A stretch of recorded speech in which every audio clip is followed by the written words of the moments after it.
can be equipment, can be method, can be environment, right? So you need to first define. So there is a proper mathematical statistical system by which you calculate measurement of uncertainty. Inshallah, we will be having a training session on measurement of uncertainty also in our advanced trainings.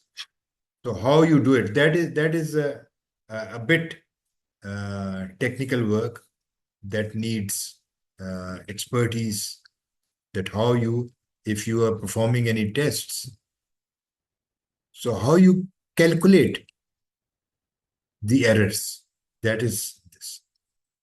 And similarly, how to calculate the accuracy. I will not go into detail right now because we don't have time for that. Accuracy can be statistically calculated by a formula, 1 minus difference between measured and true value divided by true value, that goes into 100. So that is how you calculate the accuracy, right?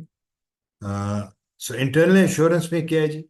That you have a system of replicate and retesting. The same test is repeated by different person, and the same test is repeated by, if I perform a test, so I am given a same test without informing me to carry out the test again, right? So that is replicate and retesting. And external, that you have a system in which you participate in inter-lab comparisons. And you participate in proficiency testing. You get your equipment calibrated from accredited labs. So what is difference between proficiency testing? Proficiency testing and inter-lab comparison. In fact, proficiency testing is also inter-lab, but it is controlled by a neutral body. If you write on the Google, jaye aap likhe PT providers, you'll get a list of PT providers. And you select your area of testing, and you will find out that such and such is the PT provider and these are their programs, right? Whereas inter-lab comparison is can be performed by yourself. 2 or more labs can join hands to verify their results, and one becomes the controlling and the other becomes the testing. Both carry out the test and compare their results. That is inter-lab, right? So whereas proficiency testing is absolutely different, they send you the sample. Like you see, we have over 110 accredited labs जिनको हमने consultancy provide की है, and we conduct their PT proficiency testing. We get it done through international, क्योंकि पाकिस्तान में नहीं है. There are hardly 1 or 2 for very small limited tests. Mostly we are getting the proficiency testing done from abroad. They send you the sample, you conduct the test, and you just write the test result on their portal, and then they compare it with their certified reference test materials, and then they tell you where do you fall, whether you are within the range or you are outside the range. So that is proficiency testing. So these are the 6 pillars. Let me go back and show you the summary again. What are these? Personnel. I hope you understand. Infrastructure and work environment, equipment management, test methods, chemical or material. Like for if you're doing hardness, so you must have a certified reference material that gives you the actual hardness so that you can compare it with the others. Then is system ensuring validity of test result. Right? So, well, ladies and gentlemen, these are the 6 pillars, the overall requirements of ISO 17025. Now, I just like to show you, if you have to perform, if you have to develop this system for your lab, what are the phases? If you look here, the first step, as I said, gap analysis. It generally takes 3 to 4 weeks. The key deliverable is gap analysis report, in which you calculate your rating clause by clause. And then this is our project execution methodology. And then we conduct awareness sessions of the people.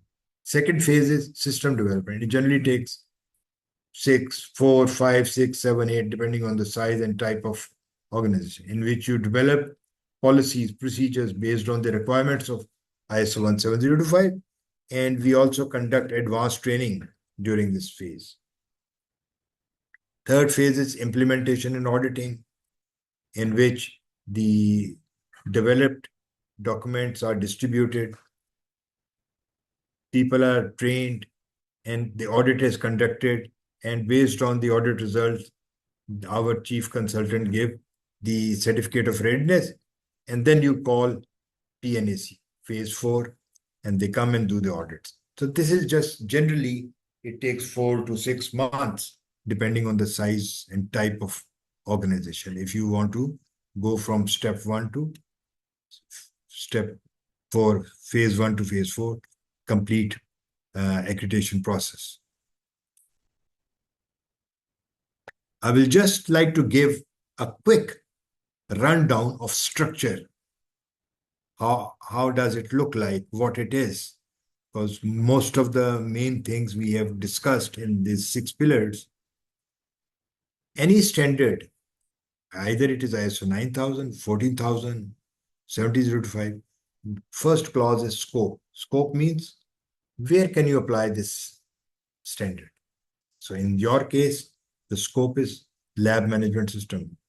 In your, and the area and the boundaries are your testing laboratory. Normative reference. Here the references are given for further understanding. If you want to go into depth, if you want to consult the compendium, if you want to consult the document, how to develop your sampling plans, if you want to, how to develop your auditing plans, how to develop your other systems, for that normative references are in. Clause 3 is terms and definitions, right? These 2 websites that I'm giving you are very, very useful. You will find them very useful, and most of the terms, terminologies, references are mentioned in these 2. So ISO online browsing platform and Electromedia. These are very important websites you can use for further study, for further knowledge, for further enhancing your skills for lab management system. Well, ladies and gentlemen, actual standard starts from clause 4. Now, what is clause 4? It gives the general requirements. What are these general requirements? The standard requires that the lab must have a system to ensure that the lab is free from any pressures and the confidentiality is maintained. Now, how to fulfill this requirement?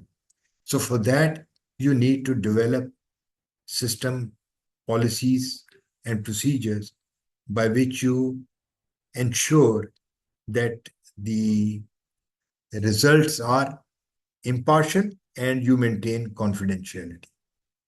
Clause 5 talks about the structure of laboratory. Structure means the management structure, your organization chart, job description, reporting. So all that falls under clause 5.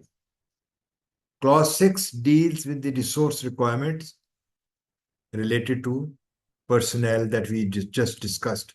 Personnel, facility and environmental condition, equipment, metrological traceability means calibration, externally provided product and services. That how do you ensure that the products and services that you are getting for lab, the chemicals that you are getting for lab, the materials that you are getting for lab are coming from the right source? What is the system of ensuring that the suppliers are evaluated properly? What is the system? So you need to define that, right? Clause 7 is the process requirement. Complete. That what is the system if the lab is performing tests or calibration and you get some request and you participate in tenders or contract. So what process you follow? You need to document it. And then is selection, verification, and validation of methods, sampling plans. So all these requirements that are mentioned here, these are the sub-requirements under clause process requirement. How to report the results. What is the system of assuring the quality? I just discussed in the previous one. Assuring the quality. If somebody tells you, what is the system by which you claim that your test results are 95% accurate and precise? So you can just tell that this is the system. We participate in interlab comparison. We participate in PT. We have a system of calculating our errors through measurement of uncertainty. We put these tests under retesting and replicate testing. We calculate the deviations through measurement of uncertainty. So these are the system to meet the requirements of clause 7.7, which is a very major clause. How to report the results? What are the formats? What all is to be mentioned in the report? What should be the structure of the report? How you handle 7.9, how you handle the complaints? How you ensure that the complaints are responded in due in a defined time, that you maintain the logs also, and you do the statistical analysis also to ensure that the complaints are reduced. Non-conforming work, if something goes wrong, what to do? Like, for example, you are performing testing for various clients, and one fine morning, you find out that you have conducted 20 tests on this machine, and you find out that this machine is overreading. So what to do then? Are you going to call back all those results? Who is the person who is going to take the decision? What actions do you take? So that must be defined. This is the requirement of clause 7.10. And the last of this clause, subclause is 7.11, control of data and information management system. So this standard encourages you, requires you to have proper information management system, and ultimately you go for the automation so that the chances of error, the human error, are eliminated or reduced. The last clause 8, इसमें पूरा आपका ISO 9000 आ जाता है, management system requirements.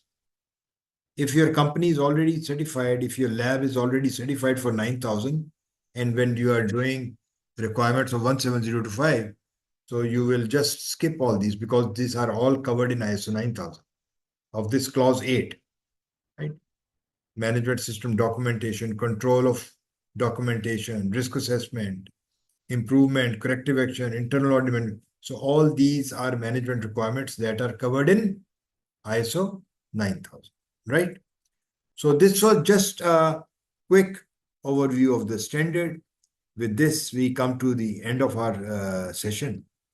And ladies and gentlemen, I will just like to mention here that these sessions are conducted on the extreme requests from various bodies, from various organizations, from students, from industry professionals. So as a goodwill gesture, we have launched this, that we have free online trainings on every Saturday. However, for in-depth knowledge, we have lead implementer trainings, which is a 2-day session on lab management, on lean management, on quality management, environment management. And you can participate, you can attend that. And all the participants who attend our online training are given special discounts. You can go to our website and find out our discount policy, right? So with this, I thank you very much. And I will just like to go quickly. Most of the questions and queries I have already addressed in my talk. Is PT necessary for accreditation? Yes. Proficiency testing is necessary for accreditation. Somebody has asked, Sajjad Ahmed. Okay. Update me about session recordings. अच्छा, इसका reply already कर दिया है. We have these recordings available and we are going to put this training also on our website. Supplier evaluation and re-evaluation criteria should be different or same. Yes, supplier criteria, you need to define based on your own requirements what type of suppliers you're getting. Are you getting the chemicals, equipment, or calibration, or any external service? So for that, you need to define the evaluation criteria. Evaluation criteria हमेशा एक ही होता है, चाहे उसको आप री-evaluate करें या 10 बार करें, 5 बार करें, evaluation criteria वही होता है. और री-evaluate में आप उन एरियाज पे ज्यादा एम्फोसिस देते हैं जहां पे पास्ट evaluations में उनकी रेटिंग कम थी. ठीक है. Okay, what else?